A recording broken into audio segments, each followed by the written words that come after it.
démarche irresponsable, c'est ainsi que le Palika qualifie la proposition de modification du corps électoral de Georges Naturel déposée le 16 mai au Sénat.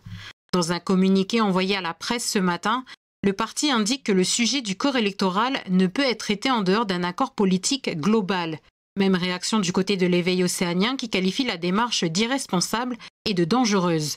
Une initiative également qualifiée de dangereuse par les loyalistes et le Rassemblement qui, à travers un communiqué, dénonce avec fermeté cette démarche. Les deux partis disent regretter qu'une telle proposition ait été déposée sans concertation ni coordination avec les autres forces non indépendantistes.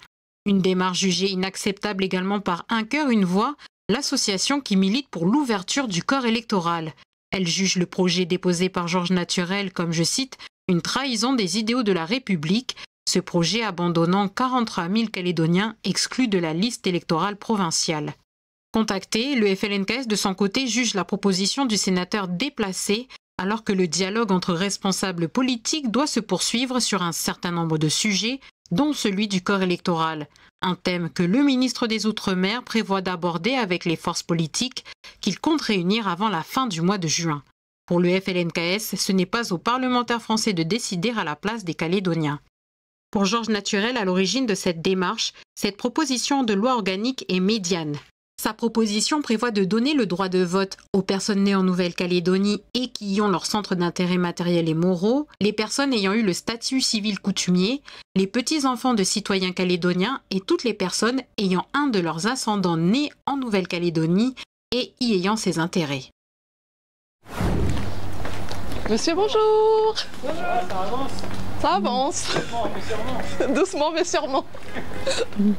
Wendy est agent recenseur. Dans sa liste de maisons qu'il reste à recenser, plusieurs portes restent depuis le début fermées. Absence du propriétaire, difficulté d'accès ou encore non prise en compte des avis de relance, les causes sont nombreuses. La difficulté, c'est qu'effectivement, on a la présence d'une sonnette, mais les gens, je pense qu'ils doivent être en activité. Excusez-moi de vous déranger, c'est qu'à plusieurs reprises, je suis venue, j'ai sonné, j'ai déposé des avis de passage, mais les gens ne me rappellent pas. Normalement, ils sont là vers entre 11h et midi. Hein. Je vous remercie, monsieur. Je vous souhaite une bonne journée. Merci. Au revoir. Et souvent, ils sont obligés de repasser puisqu'il manque du monde. Vous êtes au courant de la situation, on en a bavé pas mal. Et je pense que même moi, je ne suis pas ouvert comme j'étais avant, quoi. Mais bon, là, l'agent recenseur, il n'y a pas de problème. Elle est là pour son boulot, hein. Elle n'est pas là pour nous embêter. On va aller directement à Tina. J'ai une autre rue sur laquelle j'ai un peu de difficulté à trouver les personnes. Alors là, j'ai un autre cas de figure, c'est qu'on a des boîtes aux lettres. Mais comment accéder aux maisons? Au début, j'ai essayé d'appeler, mais bon, les gens ne me répondaient pas. Là, je pense que ça doit être le 9.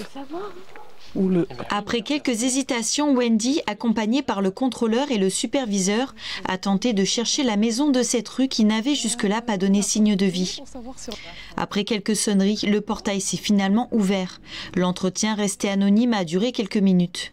Il y a eu un moment des agents qui se sont fait passer pour des recenseurs et qui en fait étaient des faux recenseurs. Et c'est vrai que ça ne nous a pas aidés dans notre job de tous les jours, quoi. Pour le dernier recensement en 2019, la Nouvelle-Calédonie comptabilisait 271 407 habitants. Un chiffre inférieur à la réalité puisqu'environ 15% des ménages n'avaient pas répondu. D'après l'Institut de la statistique et des études économiques de Nouvelle-Calédonie, cette année, malgré le contexte difficile, plus de personnes auraient répondu. Ils visent 5 à 10% de non-retour.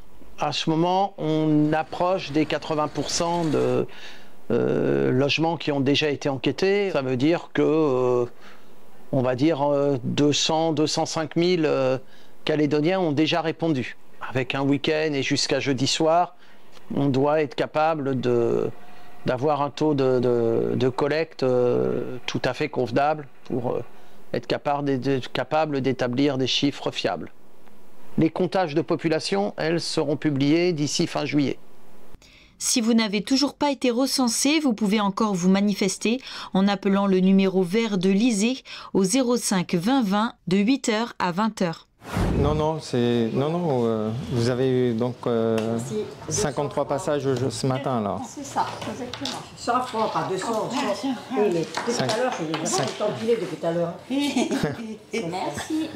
Une braderie exceptionnelle s'est déroulée ce matin à la Croix-Rouge de Koné, avant le week-end de la fête des mères. Des vêtements par lot à prix cassé autour de 100 francs. Pour Philippe, le responsable de l'antenne de Koné, organiser ce genre d'événement est important pour les personnes dans le besoin. Lui, qui a une histoire singulière avec la Croix-Rouge. Moi, j'avais oublié parce qu'il y a très longtemps, mais la Croix-Rouge m'a aidé. J'ai eu un accident de moto et c'est la Croix-Rouge qui m'a sauvé. Et puis, maintenant je suis à la retraite, autant donner de son temps pour aider les gens dans la mesure du possible. L'intérêt des braderies, c'est de solder beaucoup de linge. Ça permet aux gens les plus nécessiteux d'avoir du linge à très bas prix. Pour les femmes, on fait des linges, on fait 10 pièces par personne pour 100 francs. Donc c'est très économique. Plus d'une centaine de personnes sont venues trouver leur bonheur tout au long de la matinée, comme Rose, résidente d'Unjo. Je cherche des linges pour ma petite fille. Et puis mes 2 filles pour l'école. La semaine dernière, je suis montée jeudi. La semaine d'avant, je suis montée mercredi. C'est juste pour chercher des linges pour nous, quoi. Ici? Oui, ici, je suis venue ici. Pour moi, c'est important parce que comme c'est moins cher, au lieu d'acheter dans les magasins qui sont chers, surtout pour les enfants qui sont à l'école.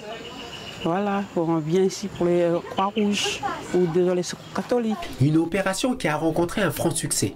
Malgré tout, Philippe compte sur ses bénévoles pour maintenir les permanences. Aujourd'hui, le renouvellement de volontaires est difficile. Nous avons eu beaucoup de changements de bénévoles, beaucoup de référents qui sont partis, qui ont quitté la Nouvelle-Calédonie.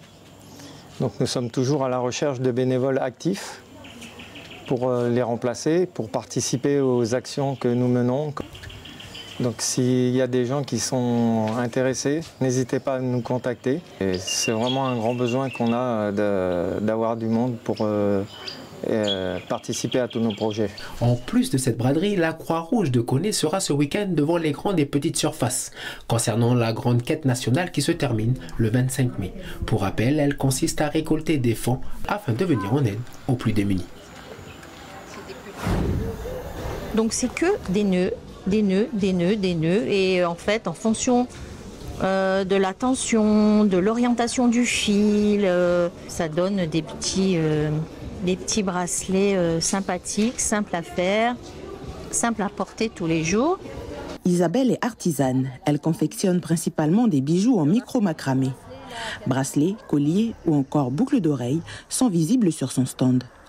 Elle fait partie de la quarantaine d'exposants présents aujourd'hui au marché de la Foi pour l'événement Floralis.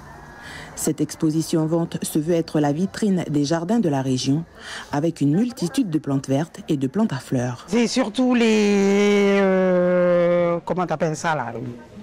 Il y a les phyllos, les colombos, les anthuriums aussi, il n'y en a presque plus.